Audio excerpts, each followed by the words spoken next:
दोस्तों नमस्कार, मैं संजीव भार्गव आप सभी का EITI स्किल के यूट्यूब चैनल पे स्वागत करता हूं। और आज जो वीडियो लेके आया हूं वो कारपेंटर ट्रेड के स्टूडेंट्स के लिए है जो ITI के अंदर कारपेंटर ट्रेड से ट्रेनिंग कर रहे हैं। और वो क्योंकि NCVT का एग्ज़ाम देने जाएंगे जो कि CVT पे आधारित होता है, कंप्यूटर बेस्ड टेस्ट होता है। उसके अंदर मल्टी चॉइस क्वेश्चन आते हैं, यानी कि एक सवाल के 4 ऑप्शन होते हैं, उनमें से कोई एक ऑप्शन है उसका सही होता है। तो यहाँ पर मैं आपको इस वीडियो में 50 क्वेश्चन लेकर आया हूँ और मोस्टली वो क्वेश्चन जो हैं वो आपके एग्ज़ाम में आने की संभावना बहुत ज़्यादा है। तो इसको अगर ध्यान से देखेंगे तो आपके पास होने के चांसेस बहुत ज़्यादा बढ़ जाते हैं। तो शुरू करते हैं।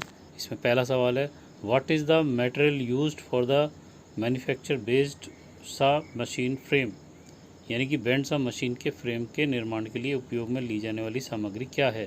पहली है स्टील, दूसरा है कास्ट आयरन, तीसरा है माइल्ड स्टील और चौथा है फोर्ज्ड स्टील। तो उत्तर है यहाँ पर बी हमारा कास्ट आयरन।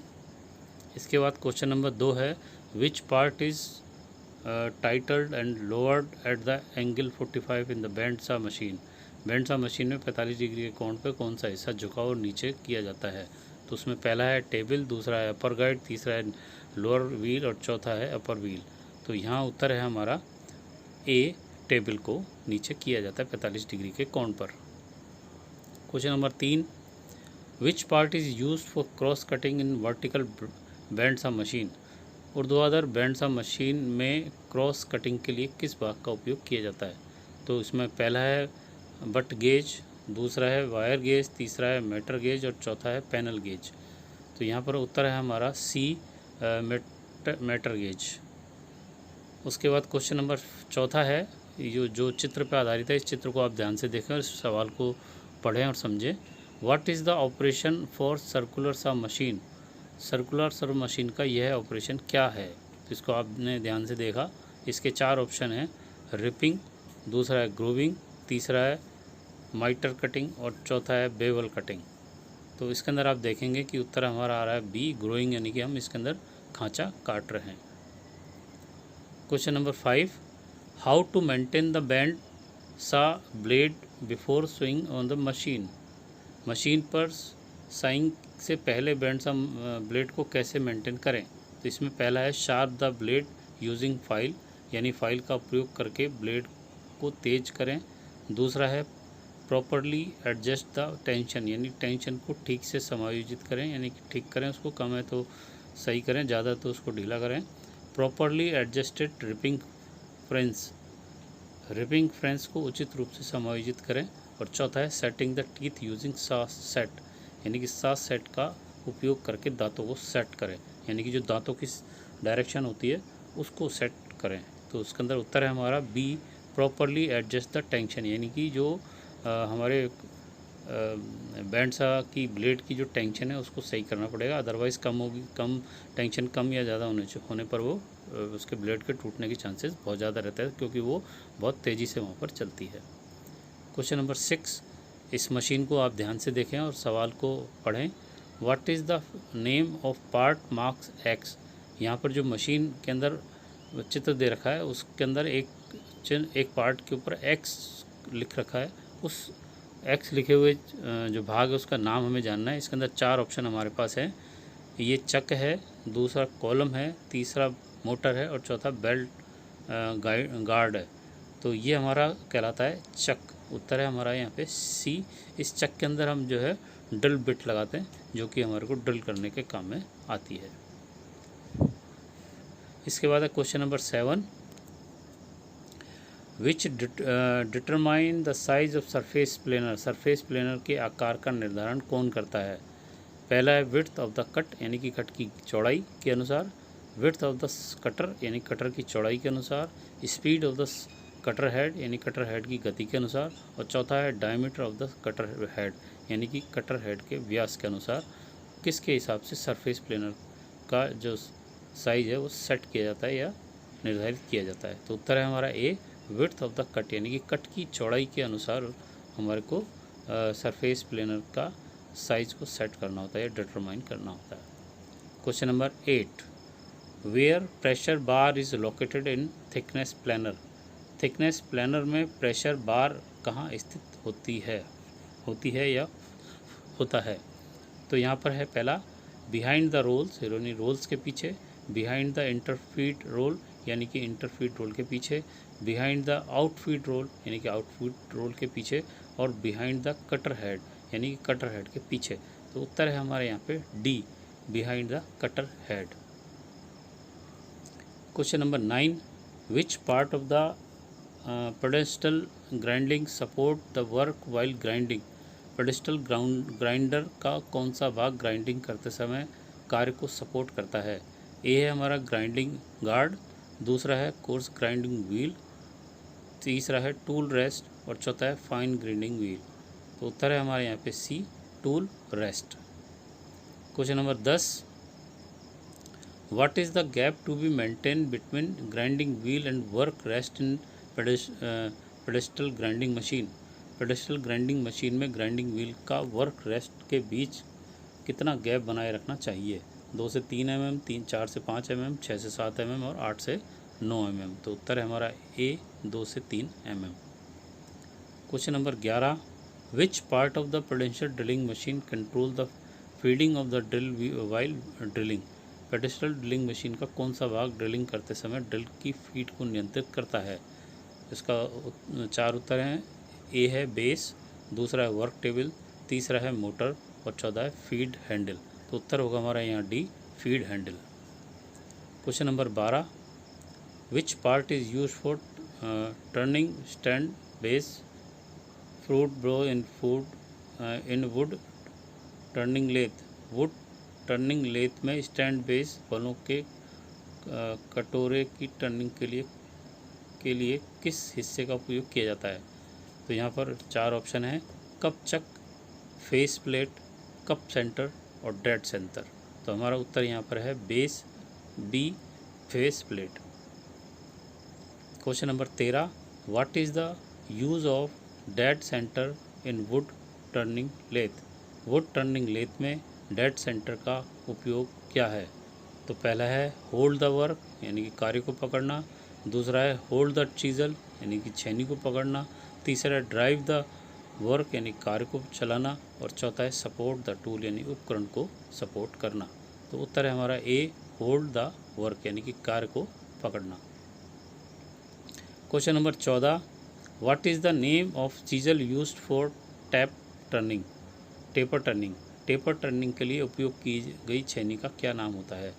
तो पहला है स्क्रू चीज़ल, दूसरा है गाउस चीज़ल, तीसरी है राउंड नोज चीज़ल और चौथी है स्पर पॉइंट चीज़ल या स्पर पॉइंट चीज़ल। तो उत्तर है हमारा ए, स्क्रू चीज़ल। क्वेश्चन नंबर 15, इस चित्र को ध्यान से देखें और सवाल है हमारा, what is the area of board. इस बोर्ड का क्षेत्रफल क्या है। जो हमारे को दे रखी है 1.22 m और 2.44 m।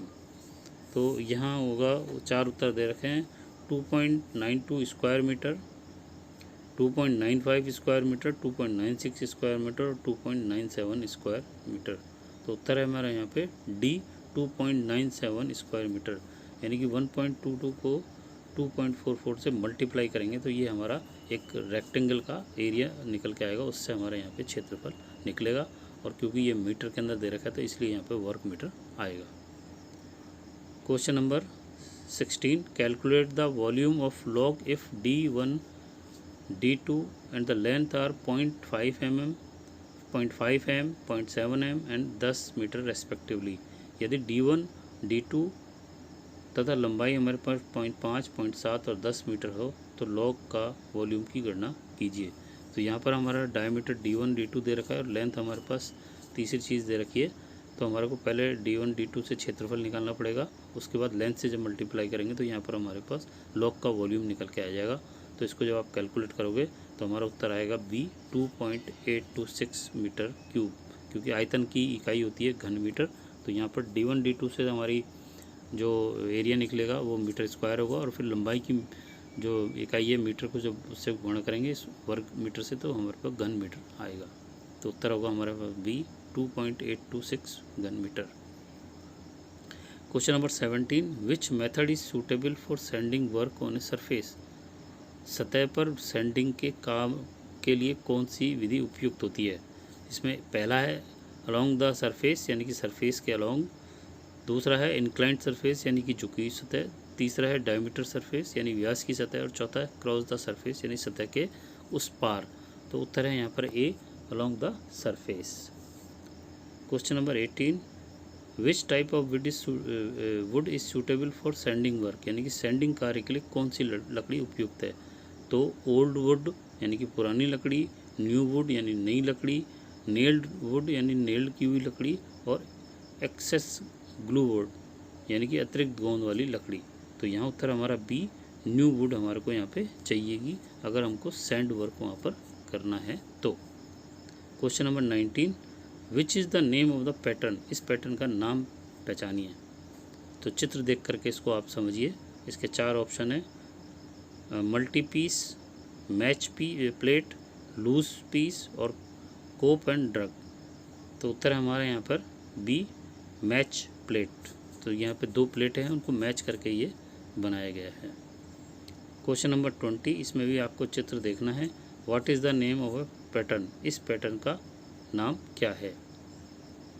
तो यहाँ पर 4 ऑप्शन है, swipe pattern, sweep pattern, skeleton pattern, segmental pattern और लूज पीस पैटर्न। तो आप देखेंगे यहाँ पर हमारा जो उत्तर है वह loose piece pattern. Question number 21 देखेंगे, what is the name of the core box, इस कोर बॉक्स का नाम क्या है? तो 4 ऑप्शन है, half core box, split core box, dump core box और स्ट्रिकल कोर बॉक्स। तो यहाँ पर उत्तर है हमारा A half core box. Question number 22, which type of rule is used by the pattern maker, pattern निर्माता द्वारा किस प्रकार का रूल यानी कि स्केल काम में लिया जाता है?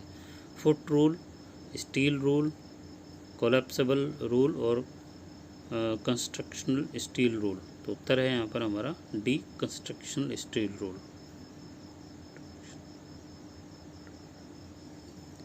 Question number 23, question number 23, how much degree of drafting allowance is providing the pattern internal surface, pattern के आंतरिक सतह में से कितनी डिग्री का ड्राफ्टिंग अलाउंस प्रदान की जाती है? 6 डिग्री, 5 डिग्री, 4 डिग्री या 3 डिग्री। तो उत्तर है यहाँ पर डी 3 डिग्री का अलाउंस वहाँ पर रखा जाता है पैटर्न बनाते समय। Question number 24, how much degrees drafting allowance is providing pattern external surface, pattern के बाहरी सतह में कितने डिग्री का ड्राफ्टिंग अलाउंस प्रदान किया जाता है? 4 डिग्री, 3 डिग्री, 2 डिग्री या 1 डिग्री। तो उत्तर है यहाँ पर 1 degree. Question number 25, which type of timber is used for machine moulding pattern, machine moulding pattern के लिए किस प्रकार की लकड़ी का प्रयोग किया जाता है? टीक लकड़ी का, पाइन की लकड़ी, देवदार की लकड़ी या महोगनी वृक्ष की लकड़ी। तो उत्तर है हमारा डी महोगनी टी जो वृक्ष होता है उसकी लकड़ी यहाँ पे मशीन मोल्डिंग पैटर्न के लिए काम में लाई जाती है। Question number 26, which core print is required in the parting line of the mould, mould की पार्टिंग लाइन के लिए कौन सा प्रिंट आवश्यक है? 4 ऑप्शन है, cover core print, vertical core print, balance core print और हॉरिजॉन्टल कोर प्रिंट। तो उत्तर यहाँ पर आएगा D horizontal core print. Question number 27, which prevent the pattern and core box from moisture and फगी अटैक, कौन सा पैटर्न और कोर बॉक्स को नमी और कवक के हमले से रोकते हैं? तो ये कलर कोड, अलाउंसेस, फिलेट या फ्लिट आयरन। तो उत्तर है हमारा ए कलर कोड। कलर कोड हमारे को कवक और नमी जो मॉइस्चर और जो फगी लग जाती है पैटर्न्स में उससे बचाता है। क्वेश्चन नंबर 28, इसके अंदर आप चित्र को देखें और सवाल को पढ़ेंगे। What is the name of the tool, इस टूल का नाम क्या है? तो ये हमारा जो है ड्रिल सेट है, टैप सेट है, पंच सेट है या रेंच सेट है। तो ये हमारा होगा बी टैप सेट। इसके अंदर 3 टैप होते हैं। उसके अंदर पहला ड्रिल के अंदर जो छेद किया होता है उसके अंदर पहला जो टैप होता है उसको घुमाया जाता है जिससे कि थोड़ी सी चूड़ी बनती है, फिर दूसरा टैप घुमाया जाता है जिससे चूड़ी के अंदर थोड़ी और गहराई आती है, और तीसरा टैप घुमा करके उसके अंदर जो ड्रिल छेद किया था उसके अंदर जो चूड़ी कटती है उसके अंदर शार्पनेस लाई जाती है। तो उत्तर होगा हमारा B, tap set. Question number 29, इस बेल्ट का नाम क्या है? इस बेल्ट को आप देखें, what is the name of the bolt, sorry, इस बोल्ट का नाम क्या है? तो जैसा कि शेप दिखाई दे रहा है, ये टी शेप जैसा है, तो हमारे 4 ऑप्शन हैं, hook bolt, T head bolt, countersunk head bolt और आई बोल्ट। तो उत्तर होगा हमारा B, T head bolt. Question number 30, which file is use for general purpose work, सामान्य प्रयोजन कार्य के लिए किस प्रकार का फाइल का उपयोग किया जाता है? File, flat file, रेस्प file, curve file और ट्रायंगुलर फाइल। तो हमारा जो जनरल पर्पज वर्क होता है वो हमारे फ्लैट फाइल से होता है, तो वो एक तरह हमारा हो जाएगा। Question number 31, what is the reason for surface of steel rule is satin chrome finished, steel rule की सरफेस साटन क्रोम फिनिश की होने का क्या कारण है? प्रिवेंट ग्लेयर एंड रस्टिंग, यानी कि चकाचौंध और जंग से रोकने के लिए, रिड्यूस द वेट यानी कि वज़न कम करने के लिए, इंक्रीज़ द एक्यूरेसी सटीकता को बढ़ाने के लिए, और क्विक रीडिंग के लिए, आसानी से पढ़ा जा सके उसके लिए होता है। तो यहाँ पर उत्तर है A, reduce glare and rusting, यानी कि चकाचौंध और जंग को रोकने के लिए। Question number 32, what is the punch used in steel work metal work, sheet धातु के काम में इस्तेमाल किए जाने वाले पंच कौन से होते हैं, ये क्या होता है? जैसा कि यहाँ चित्र में दे रखा है, तो यहाँ पर उसके 4 ऑप्शन है, सॉलिड पंच यानी कि ठोस पंच, होलो पंच यानी कि खोखला पंच, आयरन हैंड पंच यानी कि आयरन हैंड पंप पंच, और है हैंड लीवर पंच। तो उत्तर है यहाँ पर हमारा A, solid punch. Question number 33, which instrument is used for measurement transfer to the wing compass, wing compass में माप हस्तांतरण के लिए किस उपकरण का उपयोग किया जाता है? तो ए है स्टील रूल, दूसरा है फोल्डिंग रूल, तीसरा है जिगजैग रूल और चौथा है क्लैप्सिबल रूल, क्लैप्सिबल रूल। तो उत्तर है यहाँ पर A, steel rule. Question number 34, which tool is use to level the sheet on it levelling plate, levelling plate पर शीट को लेवल करने के लिए किस उपकरण का उपयोग किया जाता है? एनविल का, स्टैक का, मैलेट का और हैमर का। तो यहाँ उत्तर होगा हमारा मैलेट का, जो लकड़ी का बना होता है उससे ही शीट को ठोक पीट करके सही किया जाता है, लोहे के या स्टील के वहाँ पे काम में नहीं लिए जाते हैं। Question number 35, what is the purpose of creasing iron stake grooving slots, creasing iron stake में ग्रूविंग स्लॉट का उद्देश्य क्या होता है? तो इसमें 4 ऑप्शन है, making large dimension thin gauge tube, यानी कि बड़े व्यास की पतली गेज की ट्यूब बनाने के लिए, दूसरा है making small diameter thin gauge tube, यानी कि छोटे व्यास की पतली गेज की ट्यूब बनाने के लिए, तीसरा है making large diameter heavy gauge tube, बड़े व्यास की भारी गेज ट्यूब बनाने के लिए, और चौथा है making small diameter heavy gauge tube, यानी कि छोटे व्यास की भारी गेज ट्यूब बनाने के लिए। तो यहाँ पर हमारा उत्तर है बी की purpose of creasing iron stake grooving slot, उसके अंदर है उत्तर making small diameter thin gauge tube बनाने के लिए, यानी कि छोटे व्यास की पतली गेज की ट्यूब बनाने के लिए काम में लिया जाता है। Question number 36, how to prevent the wing compass from slipping while scribing circle on sheet metal, sheet metal पर सर्किल बनाते समय विंग कंपास को फिसलने से कैसे रोका जाता है? तो वहाँ पर मेक लार्ज ड्रिल, यानी कि बड़ा ड्रिल बना दिया जाता है, make small punch mark on sheet the compass leg point, यानी कि कंपास लेग पॉइंट को सेट करने के लिए छोटा सा पंच मार्क वहाँ पे बना दिया जाता है, तीसरा है मेक स्मॉल ड्रिल, यानी कि छोटा सा ड्रिल कर दिया जाता है, और चौथा है मेक स्मॉल बोरिंग, यानी कि छोटा सा बोर कर दिया जाता है। तो यहाँ पर उत्तर होगा हमारा B, make small punch make to seat the compass leg point, यानी कि कंपास के जो लेग पॉइंट है उसको सिर्फ रखने के लिए वहाँ पर एक छोटा सा पंच करके निशान बना दिया जाता है।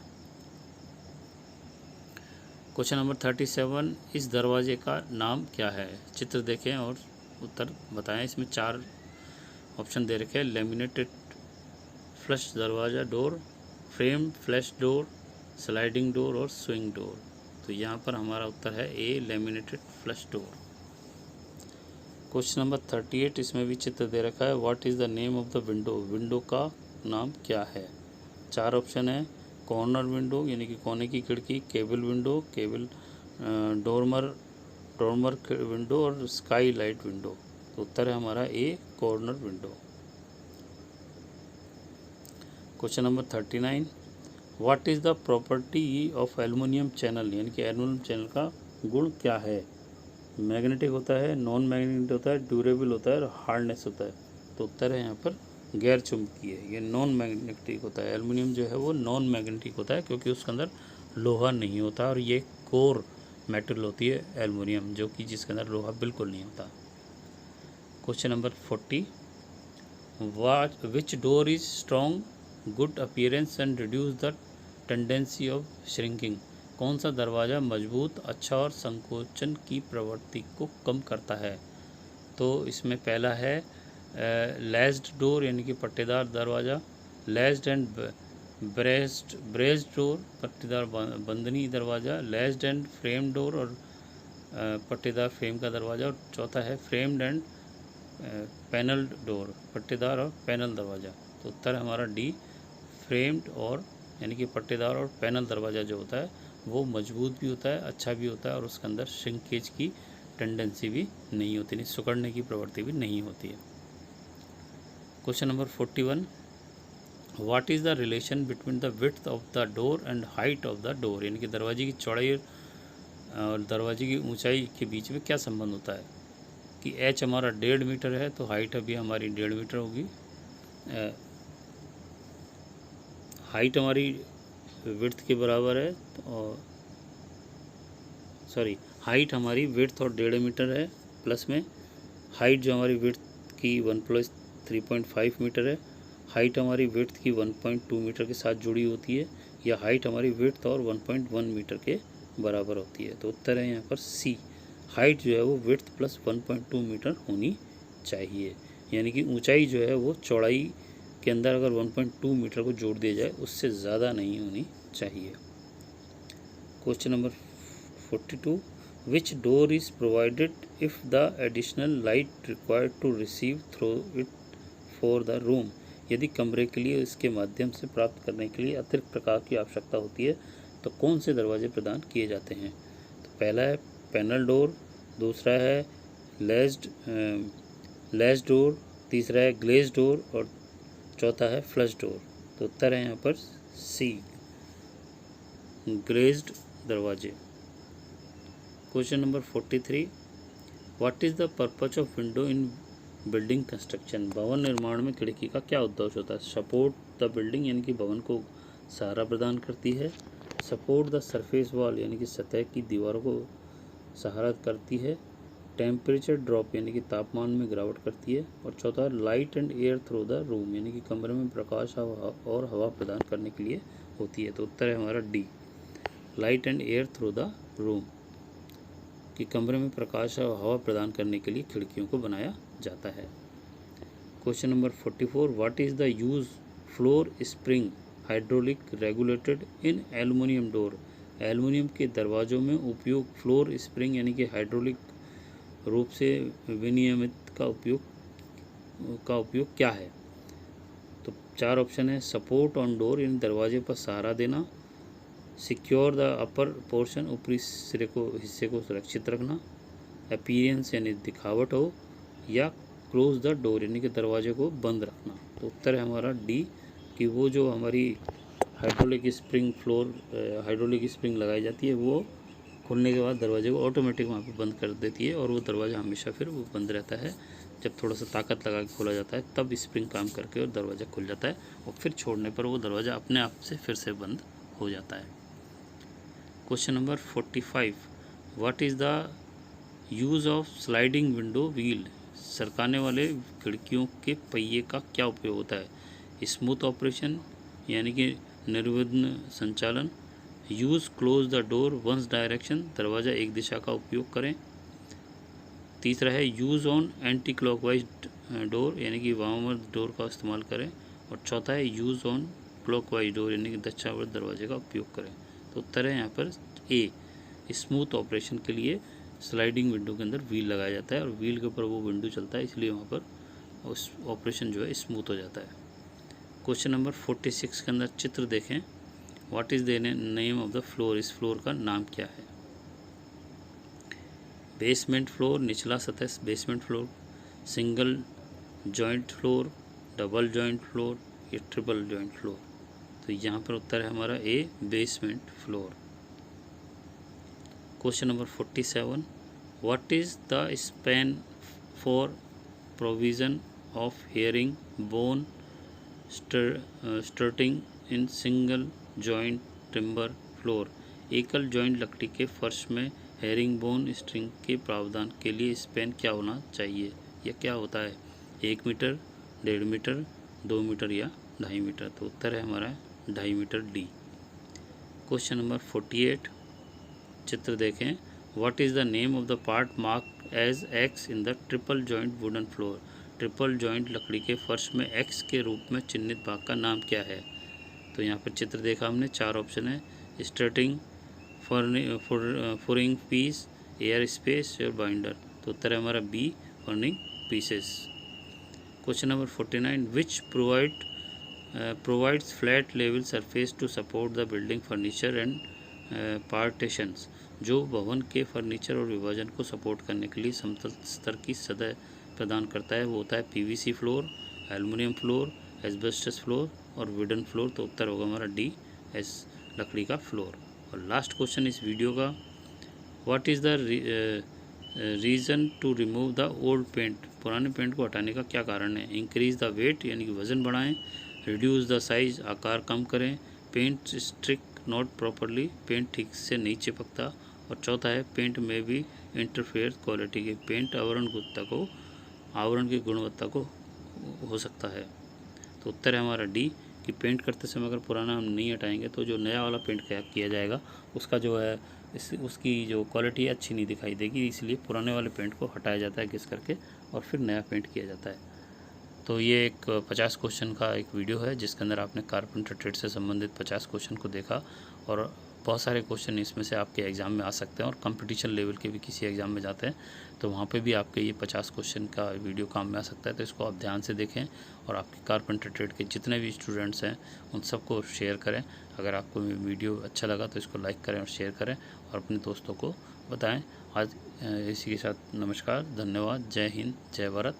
आपका दिन शुभ हो।